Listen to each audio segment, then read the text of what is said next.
only do we mine Bitcoin, but we mine things like Kaspa. If you're already mining Bitcoins, why did you just purchase more Bitcoins?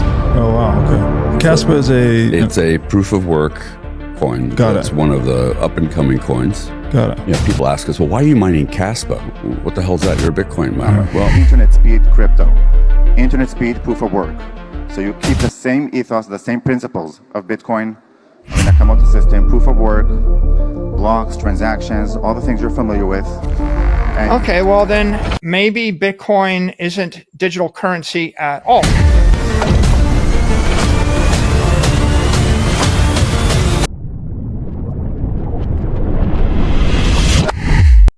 Hello everyone, welcome again to the channel. Thank you so much for watching my videos and welcome in today's episode.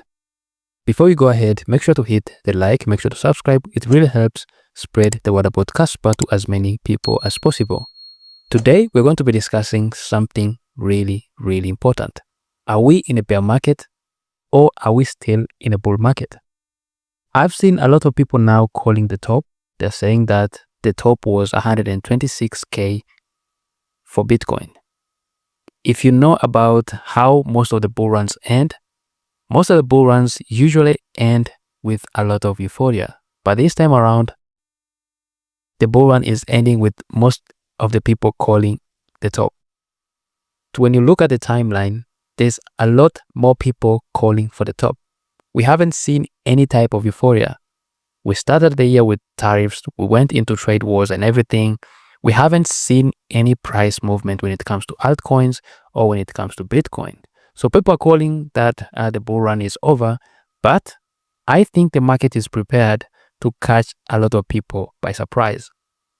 Now, when you look at the global M2 money supply, which is one of the indicators that most people use to analyze the liquidity, you can see that the global M2 money supply is still climbing. But at the same time, we are seeing the Bitcoin price going down. Now, this is a big divergence. But we know exactly that the Bitcoin price usually lags behind the global M2 money supply. So, this is one of the indicators that is telling us that Bitcoin might be primed for another leg up. And this is going to catch a lot of people by surprise. I still believe that due to the liquidity starvation that is happening to all markets right now, we are still going to see more and more downside when it comes to Bitcoin and other cryptocurrencies. But we are going to see a big bounce back after liquidity starts to flow back into these risky assets. One of the reasons why there's liquidity starvation is due to the government shutdown. And we have to understand also how Bitcoin liquidity has been affected by the government shutdown. Bitcoin already seemed to be nearing the end of its lengthy bull run when the US government shutdown accelerated the pace of the decline. We have noticed the increase in the government's Treasury General Account, which has sapped asset markets, including crypto. The US government shutdown has pushed the Treasury General Account to 1 trillion, sucking approximately 700 billion from the market that led to starving risky assets of capital.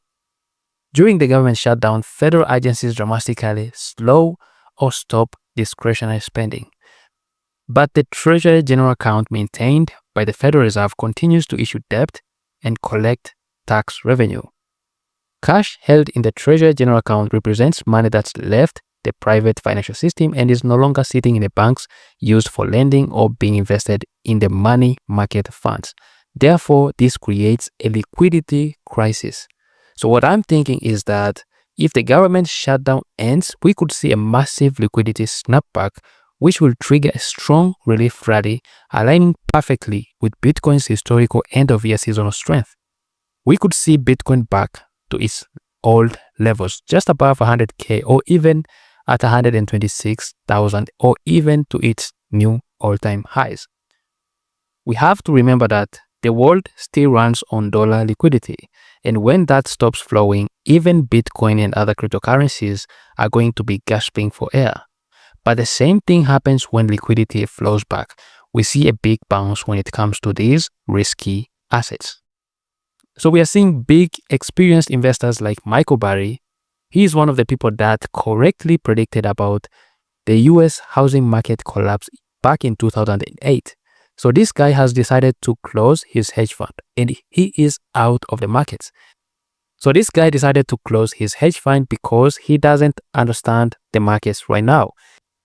And we are seeing some more big investors and experienced investors like Peter Thiel, who has decided to sell his entire Nvidia stake. So just to remind you, even Warren Buffett, who is one of the most legendary investors, still sits on over 300 billion in cash. Now, this can explain to you why we can see this type of liquidity starvation. There's a government shutdown, but we can also see these big investors still holding their capital. They don't want to deploy all their capital during this time and during these conditions of the markets. So let's talk about how this affects the price of Kaspa. I remember back in 2024, during this time, when people were anticipating one of the biggest bull runs, the super cycle and everything, most of the people made fun of Kaspa because they thought Kaspa is not yet listed on top tier 1 exchanges. And that was true. But we still had a lot of things under development. So we had the crescendo hard fork, we also had smart contracts. All these big upgrades were not yet implemented on Kaspa. So this led to a lot of retail investors going to other chains and investing their money into other cryptocurrencies. But right now, we are seeing that we already have the crescendo hard fork. We already have smart contracts. We are waiting for VPROGs and Dark Knight, which is going to be a very big upgrade. So when it comes to the technical developments, when it comes to the fundamentals, Kaspa is more strong than ever.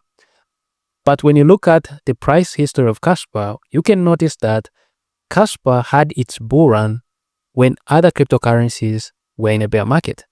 Back in 2021, November 7th, when Kaspa was launched, until November 2023, you can say that Kaspa was in its bull run because the top was 0.2. And something that is really interesting is that after Binance listed Kaspa futures trading back in November 17th, 2023, a few days after is when Kaspa hit its all-time high, which is 0.2.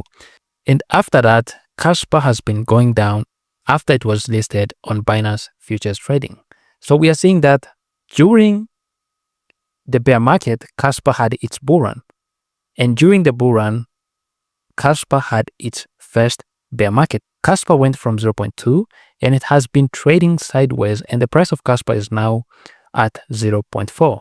So if you say that we are currently in a bear market, that is very positive for Kaspa because Kaspa had its first bull run in the middle of the bear market. And if this is the bear market, that means that Kaspa is now going from its first bear market into its bull run.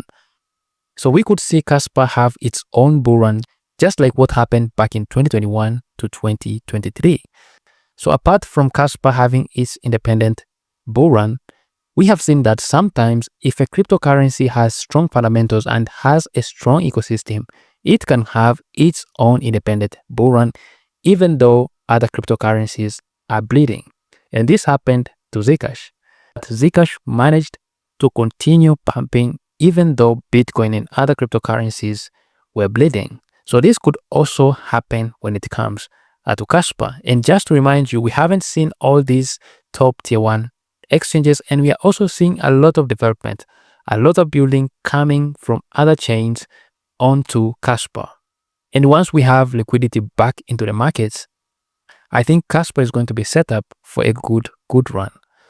So we have strong fundamentals. At the same time, we have a strong growing community and ecosystem. When you add on liquidity flowing back into these risky assets, I think Kaspa could be one of the cryptocurrencies that is going to surprise a lot of people. A lot of people believe that we are currently in a bear market. And I think if that is true, that is good for Kaspa. And if we are still in a bull run, if that is true, we are still in a good position when it comes to Kaspa. So Kaspa benefits from both, whether it's a bull run, whether it's a bear market. Kaspa still benefits strongly when it comes to these two scenarios. So let me know what you think in the comment section down below. And if you like this video, make sure to hit the like, make sure to subscribe. It really helps spread the word about Kaspa, and see you in the next episode.